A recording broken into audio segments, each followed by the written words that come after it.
$20 billion. That is the estimated volume of illicit funds that flowed through crypto platforms in the EU before regulators finally closed the gap. The European Union passed MiCA, the Markets in Crypto Assets Regulation, and it is the most sweeping crypto law in the world. But what does it actually do? Here's what most people miss. MiCA is not just a crypto law. It is the EU's answer to a decade of money laundering that regulators could see happening but had no legal tools to stop. If you work in financial crime compliance, risk, or any regulated firm that touches digital assets, what I am about to walk you through will change how you read every crypto regulation that comes after this. To understand MiCA, you need to understand what happened before it existed. Between 2017 and 2022, crypto platforms collapsed, defrauded retail investors, and moved billions for criminals, all with almost no legal consequence inside the EU. Before MiCA, EU member states each had their own rules, or no rules at all. Germany required registration. Malta built a full framework. Other countries had nothing. This meant a crypto firm could set up in the most permissive jurisdiction, passport its services across the whole EU, and do whatever it liked. The EU tried to address crypto crime through its anti-money laundering directives. The fifth AMLD, which kicked in from 2020, required crypto exchanges and custodians to register and do basic customer checks. But registration is not a license. It does not force firms to have strong governance, real compliance functions, or meaningful transaction monitoring. If you worked in compliance at a crypto firm between 2018 and 2023, you already know this gap personally. Drop a comment. What was the biggest regulatory blind spot you ran into before MiCA arrived? FATF, the Financial Action Task Force, the global standard setter for anti-money laundering rules, had already issued guidance on virtual asset service providers, or VASPs, in 2019. FATF said, treat crypto platforms like banks when it comes to financial crime controls. Know your customer, monitor transactions, report suspicious activity. The EU agreed, but it needed a legal vehicle to make it binding.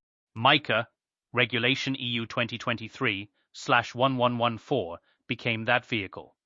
Adopted in May 2023 and entering into force in June 2023, it is the EU's first comprehensive uniform framework specifically for crypto assets. Not a directive that member states can water down. A regulation that applies directly, identically, across all 27 EU member states. MiCA does not work alone. It sits inside a three-law package. First, MiCA itself, which sets the market framework. Second, the revised Transfer of Funds Regulation, or TFR, which extends the travel rule to crypto, meaning information about who is sending and receiving crypto must travel with every transfer. Third, the new Anti-Money Laundering Regulation, or AMLR, which formally classifies crypto platforms as obliged entities with full AML duties. Under MiCA, the old FATF term Virtual Asset Service Provider becomes Crypto Asset Service Provider, or CASP. This is not just a rebrand. CASP is a legally defined category that triggers a specific set of obligations: authorization, governance, conduct, capital, custody, and AML compliance. Here's what the timeline looks like. MiCA's stablecoin rules, covering asset reference tokens and e-money tokens, started applying on 30 June 2024. The full CASP regime kicked in on 30 December 2024. Member states can grant transitional grandfathering for existing operators, but that window closes on 10 July 2026. After that date, operating without a MiCA license is unlicensed activity, full stop. Let me map the structure of MiCA clearly, because every practitioner needs this mental model. MiCA has 7 main titles. Title 1 sets scope and definitions. Title 2 covers generic crypto assets, mostly utility tokens. Titles 3 and 4 cover stablecoins, asset reference tokens, and e-money tokens respectively. Title 5 is where CASPs live: authorization, conduct, and ongoing obligations. Title 6 is market abuse. Title 7 onwards handles supervision, sanctions, and transitional rules. And here is your first head fake. MiCA is comprehensive, but it has deliberate blind spots. Unique, non-fungible tokens, NFTs, are largely out of scope where they are genuinely non-fungible. Central bank digital currencies are excluded, and decentralized finance protocols that have no identifiable issuer or service provider. MiCA struggles to reach them. This is intentional. The EU chose not to over-regulate innovation, but it also means real risk sits outside the perimeter. Before a firm can decide whether MiCA applies to its token, it has to answer one question first. Does this token qualify as a financial instrument under MiFID II? If yes, it is out of MiCA scope and into full securities law. This classification decision is not optional, and getting it wrong has massive consequences. We will dedicate a full episode to this. For now, know that MiCA is the residual framework. It catches what MiFID does not. Under AMLD 5, crypto firms registered as VASPs with national authorities. Registration meant, we have checked you exist. MiCA authorization means something fundamentally different. It means we have checked your governance, your capital, your compliance function, your risk management, your senior management, and your systems, and we approve you to operate. The bar moved from notification to examination. Here is a real-world illustration of what the old regime missed. Before MiCA, a crypto exchange could list privacy-enhanced tokens and offer mixing-like aggregation features with almost no obligation to examine what those funds were or where they came from. Europol documented cases where criminals deliberately chain-hopped, moving funds across multiple blockchains through mixers, specifically because no single jurisdiction had the full picture. MiCA's CASP regime, combined with AMLR and TFR, targets exactly this chain. The revised transfer of funds regulation extends what banks have done for decades, sending originator and beneficiary information with every wire transfer to crypto. Every transfer of crypto assets between service providers must now carry information about who sent it and who is receiving it. This is called the travel rule. And it is the single biggest operational change for any CASP moving money between platforms.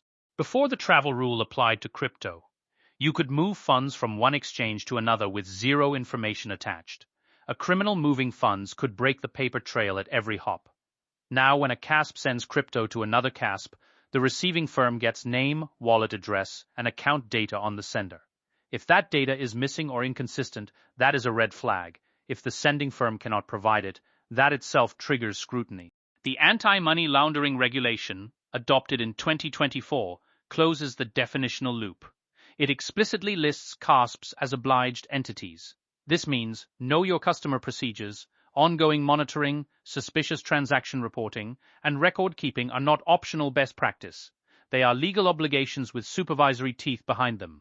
The AMLR aligns EU law directly with FATF's VASP standards. The European Banking Authority, the EBA, extended its money laundering and terrorist financing risk factor guidelines to CASPs from 30 December 2024. These guidelines tell firms exactly how to think about risk, which customers are higher risk, which products and delivery channels are higher risk, and which geographic exposures demand enhanced scrutiny. We will break these down in detail in Episode 5 when we cover customer and product risk. ESMA, the European Securities and Markets Authority, sits alongside EBA in the MiCA framework. ESMA produces the regulatory technical standards and implementing technical standards that detail exactly what a CASP must include in its authorization application, how it must handle conflicts of interest, and what supervisory briefings NCAs, national competent authorities, should follow when assessing a CASP's fitness to operate. I want to hear from you on this. If you are currently working at a CASP or advising one, what is the hardest part of the MiCA compliance build-out you're navigating right now? Governance? Travel rule systems? Token classification? Drop it in the comments. These questions will shape the next episodes in this series. One of MiCA's most important features is passporting. A CASP authorized in one EU member state can provide services across the entire EU without needing to reauthorize in each country. This is borrowed from the MiFID playbook for investment firms, but it cuts both ways. The authorizing national authority is responsible for supervising that CASP wherever it operates. Forum shopping, getting a license from the most lenient NCA is still possible, but now ESMA has supervisory convergence powers to push back. MiCA is not just domestic regulation. The EU is explicitly positioning itself as a global standard setter. Other major jurisdictions, the UK, Singapore, Hong Kong, the US, are all watching. Global crypto firms that want EU market access must comply with MiCA. And because many of those firms operate globally, MiCA effectively exports EU standards far beyond EU borders. This is deliberate. Consider what happened with FTX, a $32 billion exchange collapse in late 2022 that wiped out millions of retail investors worldwide. FTX had no meaningful segregation of customer assets, no independent compliance function, no robust governance. Under MiCA, every one of those failures would have been a license condition violation. EU licensed firms are legally required to segregate client assets, maintain adequate capital, operate independent compliance, and report to their NCA. FTX in the EU becomes architecturally much harder to pull off. For financial crime compliance professionals, MiCA changes the game in 4 concrete ways. 1. The licensing perimeter is now defined. If your firm provides MiCA-defined crypto services in or into the EU, you need a CASP authorization or you're operating illegally. 2. Token classification is now a legal duty, not a business choice.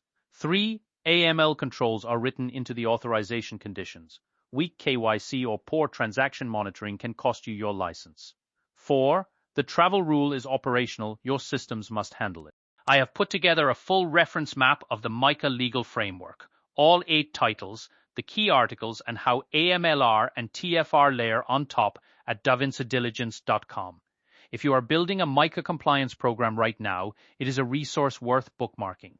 Link is in the description. The full audio version of this series is also on our Spotify podcast. This is episode 1 of 8 in this MiCA deep dive series. Here's what the full series covers. Episode 2, Scope Battles. How do you classify a token and what happens when you get it wrong?